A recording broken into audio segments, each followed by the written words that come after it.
Welcome back clean news. चलिए देखते हैं उत्तर प्रदेश की 25 फटाफट बड़ी खबरों को। इससे पहले आप यूपी के किस जिले से न्यूज को देख रहे हैं, हमें कमेंट बॉक्स में जरूर बताइए।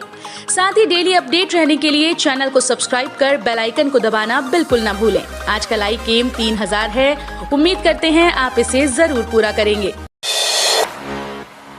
100% यूपी में माफ होगा बिजली का बिल। काफी समय से बिजली बिल न जमा करने वाले उपभोक्ताओं के लिए पावर कॉर्पोरेशन के प्रबंधक निर्देशक द्वारा एक मुश्त समाधान योजना के अथॉट एक मुश्त बिजली बिल योजना के तहत बकाया बिजली बिल भुगतान हेतु बिजली बिल ब्याज माफी योजना लागू की गई है, जो मध्यांचल, दक्षिणांचल, पूर्वांचल, पश्चिम भांचल में लाखों की है, जिसके भीतर ग्रामीण क्षेत्र के बिजली बिल कनेक्शन वाले उपभोक्ताओं को अपना बकाया बिल जमा कर बिजली बिल माफी योजना 2021 के तहत सभी के बिजली बिल माफ कर दिया जाएगा। इन सभी योजनाओं का फायदा उठाने के लिए आखिरी तक आर्टिकल कैसे बिजली बिल माफी हो सकता है। गोरखपुर दिल्ली के बीच शीघ्र चलेंगी वंदे भारत एक्सप्रेस। रेलवे ने शुरू की तैयारी। पूर्वोत्तर रेलवे और पूर्वांचल के लोगों की उम्मीदों को धीरे धीरे पंख लगने लगे हैं। रेलवे बोर्ड ने देश भर में वंदे भारत एक्सप्रेस ट्रेन चलाने की कवायद तेज कर दी। टेंडर की प्रक्रिया शुरू हो चुकी है। मार्च तक पूर्वोत्तर रेलवे के रूट्स पर भी 3 से 4 ट्रेन दौड़ने लगेंगी, जिसमें एक मुख्यालय गोरखपुर के रास्ते लखनऊ जंक्शन और पटना के पास वाले स्टेशन पाटलिपुत्र को जोड़ेगी। इसके अलावा लखनऊ से दिल्ली, गोरखपुर लखनऊ दिल्ली और गोरखपुर लखनऊ के बीच भी वंदे भारत चलाने की योजना है। यूपीपीएससी भर्ती परीक्षाओं के लिए छात्रों को बड़ी राहत। मुख्य परीक्षा के लिए सफल होंगे 15 गुना अभ्यर्थी। उत्तर प्रदेश लोक सेवा आयोग की भर्ती परीक्षाओं की तैयारी करने वाले छात्रों के लिए राहत भरी खबर है। अब मुख्य परीक्षा के लिए पदों के 15 गुना अभ्यर्थी उत्तीर्ण किए जाएंगे। इसके साथ ही इंटरव्यू के लिए 2 की बजाय 3 गुना अभ्यर्थी मुख्य परीक्षा में सफल किए जाएंगे। ये व्यवस्था पीसीएस 2021 में लागू होगी। पीसीएस परीक्षा को छोड़कर बाकी सभी परीक्षाओं में ये व्यवस्था लागू किए जाने का निर्णय लिया गया है। नौकरी ढूंढ रहे लोगों के लिए खुशखबरी। 240 पदों पर भर्ती करेगा बिजली विभाग। चुनाव से पहले यूपी में कई पदों पर भर्तियां होनी हैं। इसको लेकर विभागों ने तैयारियां शुरू कर दी। यूपी पावर कॉर्पोरेशन लिमिटेड भी प्रदेश में भर्ती करने जा रहा है। यूपीपीसीएल ने इसको लेकर आधिकारिक वेबसाइट पर अधिसूचना जारी कर दी। अधिसूचना के बाद यूपीपीसीएल 240 पदों पर भर्ती करेगा। आवेदन की प्रक्रिया शुरू कर दी गई है। यूपीपीसीएल की आधिकारिक वेबसाइट upenergy.in पर पद जाकर इच्छुक अभ्यर्थी ऑनलाइन आवेदन कर सकते हैं। यूपी कर्मचारियों को सस्ते आवास का तोहफा देगी योगी सरकार। वकीलों और पत्रकारों को भी होगा लाभ। चुनाव से पहले योगी सरकार ने तोहफों की झड़ी लगा दी। फ्री टैबलेट और स्मार्टफोन के बाद अब यूपी के कर्मचारियों को तोहफा देने की तैयारी है। माफियाओं से मुक्त कराई गई जमीन पर योगी सरकार मकान बनवाकर कर्मचारियों को सस्ते आवास उपलब्ध कराने जा रही है। माफियाओं से कब्जा मुक्त कराई गई अवैध हवेलियों पर गरीबों के आशियाने बनाने की तैयारी यूपी सरकार ने तेज कर दी। इसको लेकर मुख्यमंत्री योगी आदित्यनाथ ने आवास विभाग को योजना का प्रस्ताव तैयार करने का निर्देश दिया है। 2.5 लाख किसानों को पैसा देगी योगी सरकार। यूपी में बारिश के कारण जिन किसानों की फसलें खराब हुई थीं, अब योगी सरकार उन्हें मुआवजा देने जा रही है। प्रदेश में धान व गन्ना आदि फसलों के हुए नुकसान का आकलन पूरा हो गया। करीब 2,35,000 किसान ऐसे पाए गए जिनकी फसल हालिया बारिश और बाढ़ के कारण खराब हो गई।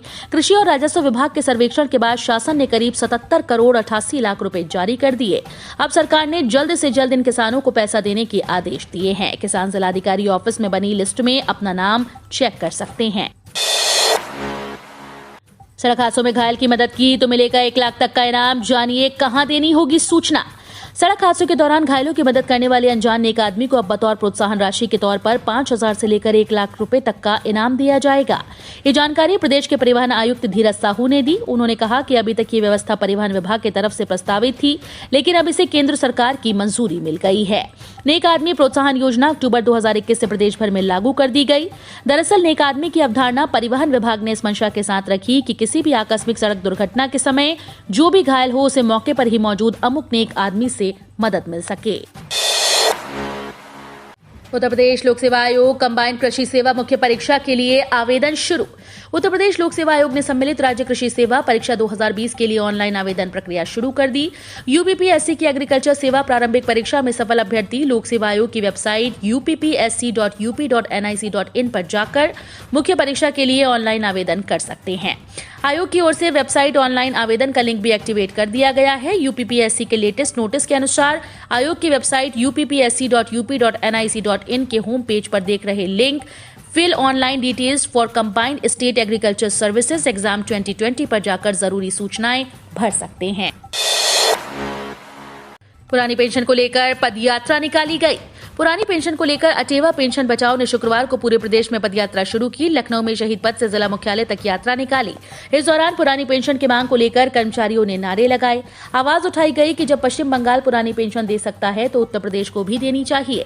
इस दौरान निजीकरण भारत छोड़ो पदयात्रा भी निकाली गई। कर्मचारियों ने बताया कि अब 21 नवंबर को लखनऊ में बड़ी रैली की जाएगी। पिछड़ा वर्ग सम्मेलन में सीएम योगी बोले, वंदे मातरम पर कोई सरकार रोक लगाए तो उसे उखाड़ फेंकना चाहिए। यूपी विधानसभा चुनाव 2022 से पहले भाजपा ने समाज के हर वर्ग और जाति को जोड़ने के लिए सामाजिक प्रतिनिधि सम्मेलन कर रही है। शुक्रवार को लखनऊ के पंचायत भवन में सम्मेलन हुआ। यहां सीएम योगी आदित्यनाथ ने लोनिया और चौहान समाज के लोगों को संबोधित किया। उन्होंने कहा कि पीएम नरेंद्र मोदी ने 2014 में सबका साथ सबका विकास का नारा दिया था। कश्मीर से अनुच्छेद 370 हटाकर आतंकवाद के ताबूत में अंतिम कील ठोक दी। ये सब भाजपा सरकार में हुआ। योगी के मंत्री आनंद स्वरूप बोले, मदरसों में बंद हो आतंकवाद की शिक्षा तभी देंगे लाभ। योगी सरकार के एक और मंत्री का विवादित बयान सामने आया है। संसदीय कार्य राज्य मंत्री आनंद स्वरूप शुक्ला ने मदरसों को लेकर विवादित बयान दिया। बलिया में मंत्री ने कहा कि मदरसों को हम आधुनिक बनाना चाहते हैं। वहां पर आतंकवाद की शिक्षा बंद कर विज्ञान, गणित, कंप्यूटर और संस्कृत का ज्ञान देना चाहते हैं। अगर वो केवल अपनी दीनी तालीम हासिल करने के लिए प्रयास करेंगे तो निश्चित रूप से हमारा प्रयास होगा कि उनको भी आम बच्चों की तरह सभी विषयों की शिक्षा मिले। जो मदरसे हमारे शिक्षा अभियान से जुड़ेंगे उनको हम सहायता भी देते हैं। सहायक प्रोफेसर पद पर नियुक्ति के लिए पीएचडी से छूट।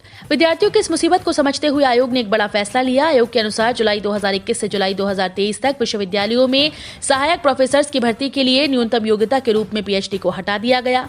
इस संबंध में जारी अधिसूचना में कहा गया कि विभिन्न विश्वविद्यालयों में सहायक प्रोफेसर के पदों पर भर्ती को सुविधाजनक बनाने की दिशा में विश्वविद्यालयों के विभागों में सहायक प्रोफेसर्स की सीधी भर्ती के लिए अनिवार्य योग्यता के रूप में पीएचडी की अनिवार्यता को तिथि 1/7/2021 से 1/7/2023 तक हटाने का निर्णय लिया गया है। रबी मौसम में आमदनी दुगनी करने के लिए नई तकनीक और आधुनिक पद्धति से अवगत होंगे किसान। शहर के मथुरापुर स्थित एक सभा भवन में रबी महाअभियान सहज जिला स्तरीय कर्मशाला आयोजित हुई। कार्यक्रम का उद्घाटन दरभंगा प्रमंडल के संयुक्त निदेशक नईम अशरफ ने दीप प्रज्वलित कर किया। इस दौरान एक सभा आयोजित हुई। रबी मौसम की खेती और अन्य कृषि कार्य के लिए जिला और प्रखंड स्तरीय पदाधिकारियों और प्रसार कर्मियों को दक्ष बनाया गया। संयुक्त निदेशक ने रबी में किसानों की आमदनी दुगनी करने के प्रयास को लेकर नई तकनीक और आधुनिक कृषि पद्धति से किसानों को अवगत कराने की जानकारी देने का निर्देश दिया। 4.5 साल में बढ़े 3.5 लाख मतदाता। 1 नवंबर को होगी वोटर लिस्ट का प्रकाशन।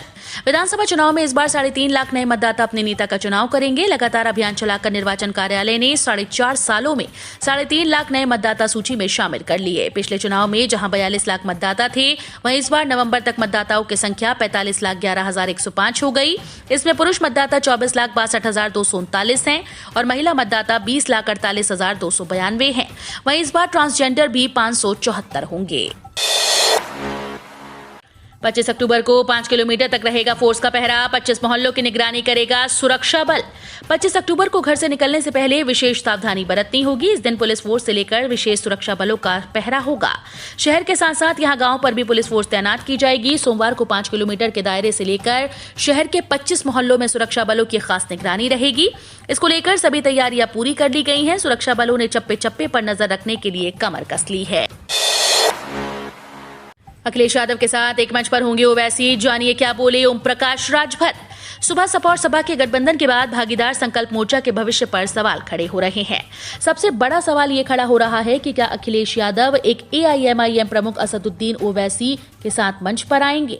इस बारे में पूछने पर सुबह सपा प्रमुख ओम प्रकाश राजभर वाराणसी में कहा कि मऊ के हलधरपुर में भागीदारी संकल्प मोर्चा की महापंचायत में अखिलेश यादव शामिल होंगे। उन्होंने ये भी कहा कि भागीदारी संकल्प मोर्चा में शामिल सभी नेता रैली में आ रहे हैं। दिवाली और छठ से पहले रेल यात्रियों के लिए अच्छी खबर। रेलवे चलाने जा रही है ये स्पेशल ट्रेन। दिवाली से पहले रेल यात्रियों के लिए अच्छी खबर है। दिवाली और छठ पर घर जाने की इच्छा रखने वाले यात्रियों को ट्रेन में कंफर्म टिकट के झंझट से मुक्ति मिलने जा रही है। भारतीय रेलवे ने दिवाली और छठ पूजा 2021 के दौरान रेल यात्रियों की मांग को देखते हुए स्पेशल ट्रेन को चलाने का ऐलान किया। पहले उत्तर मध्य रेलवे और अब पश्चिम रेलवे ने त्योहार पर होने वाली भीड़ की आशंका को देखते हुए कुछ स्पेशल ट्रेन को चलाने का ऐलान किया है। बाढ़ का कहर, डेंजर लेवल से 75 सेंटीमीटर ऊपर पहुंची घाघरा, लोगों के घरों में घुसा पानी। शारदा, गिरजा व सरयू बैराजों से छोड़े गए करीब 7 लाख क्यूसेक पानी का असर अब यहां दिखना शुरू हो चुका है। गोंडा में घाघरा घाट एल्गिन ब्रिज स्थित केंद्रीय जल आयोग संसाधन पर ली गई माप के अनुसार अब नदी का जलस्तर खतरे के निशान से 75 सेंटीमीटर ऊपर पहुंच चुका है, जिससे घाघरा का पानी बांध की तलहटी में बसे गांव में कहर बरपाना शुरू कर चुका है। मायावती ने बसपा से 5वां उम्मीदवार घोषित किया, जानिए किससे मिला टिकट। बसपा ने लखनऊ बख्शी का तालाब विधानसभा सीट से सलाहुद्दीन सिद्दीकी को प्रभारी उम्मीदवार घोषित किया। बसपा इसके पहले लखनऊ के 4 विधानसभा सीट के लिए उम्मीदवार घोषित कर चुकी है। लखनऊ के पैकरा मऊ लॉन कुर्सी रोड पर आयोजित 1 दिवसीय कार्यकर्ता सम्मेलन में ये घोषणा की गई। इसके पहले मोहनलालगंज से देवेंद्र कुमार पासी, लखनऊ उत्तर से सरवर मलिक, लखनऊ पश्चिम से कायम रजा और सरोजनी नगर से जलीस खान को उम्मीदवार घोषित किया जा चुका है। मुलायम अखिलेश पर सीएम योगी का करारा हमला, बोले सपा सरकार में आतंकवादियों की आरती उतारी जाती थी।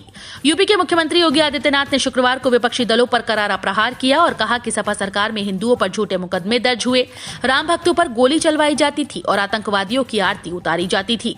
भारतीय जनता पार्टी के पिछड़ा मोर्चा द्वारा आज यहां आयोजित सामाजिक प्रतिनिधि सम्मेलन में चौहान समाज के लोगों को संबोधित करते हुए योगी जी ने कहा कि हमारी सरकार बनी तो सबसे पहला काम किसानों की कर्ज माफी का हुआ, लेकिन 2012 में सपा की सरकार का सबसे पहला निर्णय आतंकवादियों से मुकदमा वापस लेने का था। जेल में बंद मुख्तार अंसारी के लिए नई मुसीबत। यूपी के माफिया मुख्तार अंसारी की मुश्किलें बढ़ती जा रही हैं। मुख्तार अंसारी इन दिनों बांदा जेल में बंद है। मुख्तार अंसारी के लिए एक नई मुसीबत खड़ी होने जा रही है। योगी सरकार ने इसके लिए भी तैयारी कर ली। योगी सरकार के आदेश पर आजमगढ़ पुलिस ने कार्रवाई शुरू कर दी। दरअसल लखनऊ में मुख्तार के बेटों के नाम डॉलीबाग में बने मकान गिराने के बाद योगी सरकार ने अब उसकी पत्नी आयशा अंसारी की जमीन पर बने पेट्रोल पंप पर कार्रवाई की तैयारी की है। मीडिया रिपोर्ट के अनुसार आजमगढ़ पुलिस की स्वाट टीम के प्रभारी ने शुक्रवार को डीएम लखनऊ से मुलाकात की।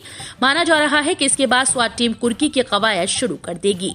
मीडिया रिपोर्ट्स के अनुसार ध्वस्तीकरण से पहले जमीन पर दक्षिणी भाग में स्थित 2078 वर्ग फीट के हिंदुस्तान पेट्रोलियम के पेट्रोल पंप को भी सील किया जा सकता है। प्रधानमंत्री किसान सम्मान निधि योजना में बड़ा बदलाव, फायदा लेने के लिए अब राशन कार्ड हुआ अनिवार्य। प्रधानमंत्री किसान सम्मान निधि योजना में फर्जीवाड़ा रोकने के लिए राशन कार्ड अनिवार्य कर दिया गया। पोर्टल पर राशन कार्ड नंबर दर्ज होने के बाद ही पति या पत्नी में किसी एक को पीएम किसान सम्मान निधि की 2000 रुपए की किश्त मिलेगी।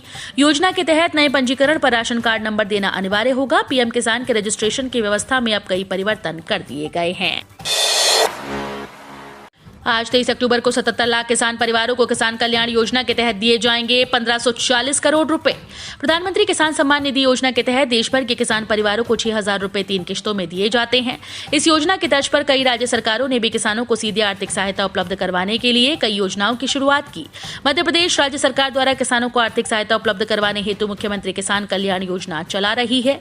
योजना के तहत पीएम किसान योजना के लाभार्थी किसान परिवारों को 4000 रुपए 2 किश्तों में दिए जाएंगे, जिससे राज्य के किसानों को सालाना 10,000 रुपए मिलेंगे। किसान मानधन योजना में नए रजिस्ट्रेशन शुरू, अब किसानों को मिलेंगे सालाना 42,000। मोदी सरकार ने किसानों के हित के लिए कई योजनाएं शुरू की हैं। सरकार की इस पीएम किसान मानधन योजना से किसान हर साल 36,000 रुपए का लाभ उठा सकते हैं। केंद्र सरकार किसानों के हित में कई योजनाएं चला रही है। इसका सीधा लाभ लाखों किसानों को मिल रहा है। इन योजनाओं में से एक है सरकार की पीएम किसान मानधन योजना। इस पीएम किसान मानधन योजना के तहत सरकारी नौकरी करने वाले लोगों की तरह ही किसानों को हर महीने पेंशन मिलती है। बैंक ने एलपीजी गैस सब्सिडी के नियम में किया बदलाव। बैंक ने एलपीजी गैस सब्सिडी के नियम में भारी बदलाव करते हुए कहा कि अब उन लोगों के बैंक खाते में एलपीजी गैस सब्सिडी नहीं जाएगी जिनके खाते में कम से कम बैलेंस 3000 रुपए का नहीं होगा। एलपीजी गैस सब्सिडी न मिलने के कारण हाल ही में लोगों ने गैस एजेंसी को बहुत सारी शिकायतें की थी। ये शिकायत भी आई थी कि न्यूनतम राशि होने के चलते उनके बैंक के अकाउंट से पेनल्टी भी काटी जा रही है। पहले नियमित रूप से खाते में एलपीजी गैस सब्सिडी आ जाया करती थी, लेकिन अभी कुछ महीने से न्यूनतम राशि के चलते खाते में एलपीजी गैस सब्सिडी नहीं आती है। हम रोज ऐसे ही न्यूज लाते रहेंगे। यदि आपने अभी तक क्लीन न्यूज यूपी को सब्सक्राइब नहीं किया है तो फटाफट सब्सक्राइब कर लें। साथ ही बेल आइकन को प्रेस करना बिल्कुल ना भूलें ताकि लेटेस्ट अपडेट मिस ना हो।